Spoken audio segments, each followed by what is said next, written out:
So there's a couple major different Nintendo topics we need to break down and discuss today, starting with Xbox and Nintendo's working relationship flourishing that much more, as before the Activision Blizzard merger is even complete, they have already put themselves in a binding contract to support Call of Duty on Nintendo platforms for the next 10 years. We need to break down all of the implications that means for potentially the current Switch hardware and definitely future Nintendo hardware. And then we also need to break down and look into the latest Nintendo Switch System Firmware upgrade with the big number change at the 16.0.0 and take a look under the hood to discuss really what was changed here, if anything, and what we really need to see from Nintendo when it comes to new functionality on the Nintendo Switch in the future.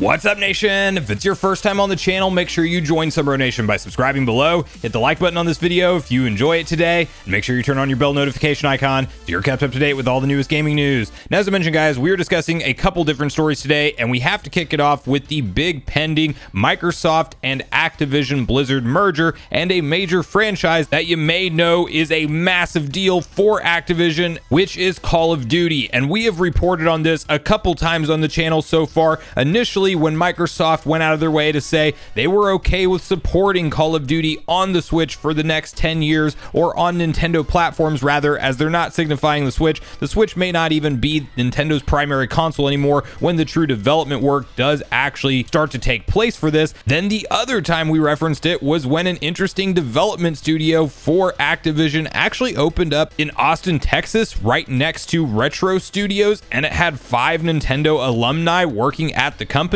signaling that Microsoft might already be building out the workforce for a Nintendo-focused Call of Duty specific team over at Infinity Ward.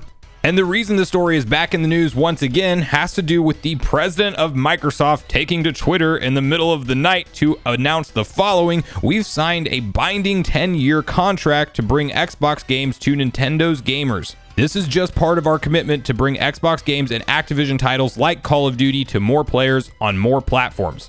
And you can see the full detailed post from them below, where it says Microsoft and Nintendo have now negotiated and signed a binding 10-year legal agreement to bring Call of Duty to Nintendo players the same day as Xbox, with full feature and content parity, so they can experience Call of Duty just as Xbox and PlayStation gamers enjoy Call of Duty. We are committed to providing long-term equal access to Call of Duty to other gaming platforms, bringing more choice to players and more competition to the gaming market. Now, the first thing that a lot of people are freaking out about online is saying, how is this even possible? You can't run games like the modern Call of Duty, Warzone 2, and or Modern Warfare 2 on Nintendo Switch hardware. It's clearly not capable of that. And while I don't necessarily think it would be impossible to get a similar version running with some unique texture compressions and various different methods, you would have to do a lot to get it to fit on even a cartridge to begin with, and that's definitely one big hurdle. But I definitely think that Microsoft is clearly focusing on not Nintendo's current hardware with the Switch. In fact, it's not even name dropped, but rather saying that they are committed to bringing Call of Duty to Nintendo's gamers, which of course would signify whatever platform is out at the time when development really does ramp up is when they will start to pump out these games. And if I'm a betting man, by time anything is said in stone, I think we are talking about next generation Nintendo hardware that will be leaps and bounds more powerful than the Switch today. Even if it gets to the power level of a PlayStation 4,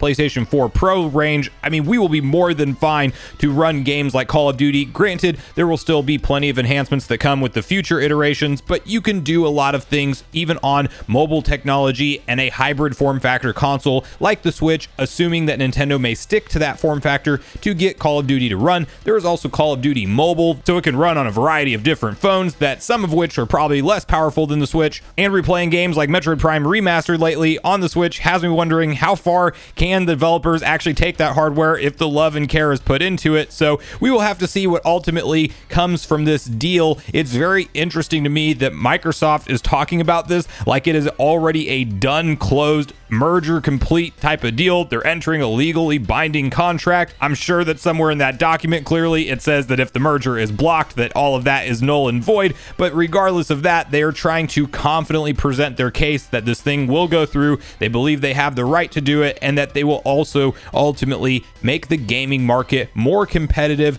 than it is today and allow access for more games on multiple platforms. And me looking at this as somebody who clearly uses my Switch a bunch, it is the primary console I game on, I think it is nothing but a win if this deal does go through in Microsoft's favor. Will Sony hurt and ultimately down the line suffer a portion of their business, a large portion of that in terms of revenue? Will it decline? Yes, that's a very real possibility from this.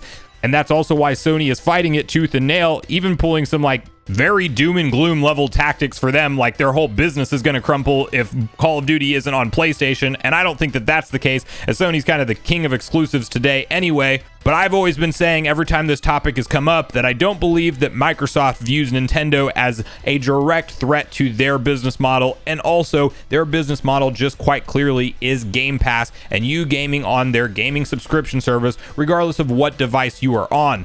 So the more Xbox titles they can throw onto a huge install base, like something like the Switch today, or even what the Switch 2 or next-gen successor Nintendo hardware will ultimately achieve, is just a win for them as long as they are getting their cut of the revenue, which they definitely will if this deal goes through and they're selling Call of Duty to Switch gamers. And with how the game is run through their servers, it would be nice to have the option to play on hybrid hardware where you can take it with you and then maybe you still have your PS5 or Xbox Series X that you want to come home and game on the HD screen to get the best resolution and textures and things. But if you are traveling or out and about, you have that flexibility to play Call of Duty on the go. And I do think that while the audiences don't entirely cross over, that it is just a benefit for Nintendo gamers to have such a massive franchise, not to mention all of the other Xbox games that we will likely see have some kind of port or version on Nintendo hardware if this deal does go through. But I really want to hear from you guys on this first story, how you feel about this, and whether or not you think the merger will go through, and are you excited to see Call of Duty hit the Switch or the next generation hardware? And do you think that there's a possibility that we have anything like Warzone 2 running on the Switch today, or do you think that it definitely needs to target next generation hardware, especially with Microsoft going out of their way to say it is full parity support, meaning like every feature that is in the Xbox and PlayStation versions will also be on the Nintendo version, which is insane to think. So please share all your thoughts and feelings on the Microsoft Activision merger and this Call of Duty announcement in the comments down below. Now, the other story we're talking about today has to do with the most recent Nintendo Switch System Firmware upgrade that you may have seen go live for the system recently. It, of course, prompts you to update it. I always get a little jolt of excitement whenever I see a big round number shift, as if it's like 15.1.2. I'm like, okay, it's probably really small bugs and patches and little glitch fixes here and there. But when it's a full number jump, you kind of take a second look and realize, wait, has Nintendo changed something major here? We've seen them over the course of time drop in major system functionality out of the blue, like Bluetooth support. For many years of being a Switch owner, you could not sync up a Bluetooth headset and use it on the Switch. They then just enabled that out of the blue. We also got things like the Groups feature, which allows you to group together all of your games. I still wish that that was on the main screen and not only in the all software section, but that was another surprise base level functionality update that did come from a Nintendo Switch System Firmware upgrade. And what I want to do with you guys is break down first what has changed from the official patch notes of the 16.0.0 update, but then also kind of talk about where Nintendo needs to go as we finish out the Switch's life cycle, because there's definitely still some missing features on the core system functionality level. And unfortunately, this newest 16.0 update is not addressing that. But to first get on the same page with what's been changed here, let's quickly hop over to Nintendo Everything and read through their detailed typed up article together. Switch update out now, version.16.0 patch notes. The latest firmware update has just gone out for Switch, and all users can now access version 16.0.0. With a big number change like that, you'd probably expect some additions or changes. However, this one appears to be on the lighter side. System stability improvements are included per usual, but there's also a modification regarding user nicknames. The official patch notes for the Switch version 16.0.0 update are as follows. User nicknames that cannot be used will be replaced with question marks, which can be updated from the profile settings. General system stability improvements to enhance the user's experience. It's been quite some time since the last major system update. The last one we've seen with the most functionality was version 14.0.0 in March 2022. That one added a groups feature on the home menu, which is essentially the system's answer for folders. In case you missed it, you can catch up on the full details here. So clearly, this update is nothing to write home about, but I did want to cover it and address it with you all since it is a full number change, and surprisingly, it's mainly under the hood stuff. Even after reading through Oatmeal Dome's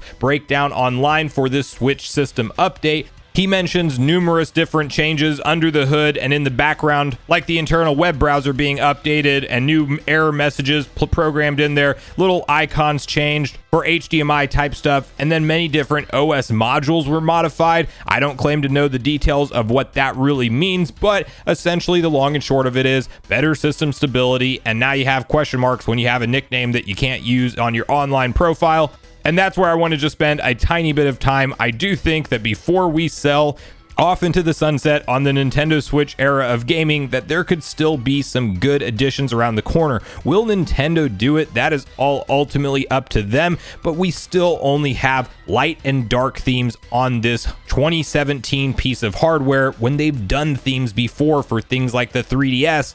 I am also ready just for something kind of new to look at in terms of the actual home menu. It is extremely simplistic and just one row of icons. I think you could do a lot more in terms of a UI refresh, and I don't really see Nintendo doing that in this generation anymore, unfortunately. I did think once upon a time we might get something that looks a little bit cooler, but if you had some kind of dynamic theme in the background and then you also had multiple rows of icons, or you could make certain games a bigger icon than others, I think there's a lot of really interesting stuff you could tie into the core system and how it looks and feels. And this may be more of a processing issue, but when you're talking about responsiveness, the home screen's not so bad itself. The eShop needs a huge overhaul when it comes to that, and I really do think that in 2023, whether you're playing in docked or handheld mode, you should not have the kind of lag and delay browsing through the eShop store, that you want to be as user-friendly as possible, because that's where Nintendo gamers spend a lot of their money and give it to straight to Nintendo.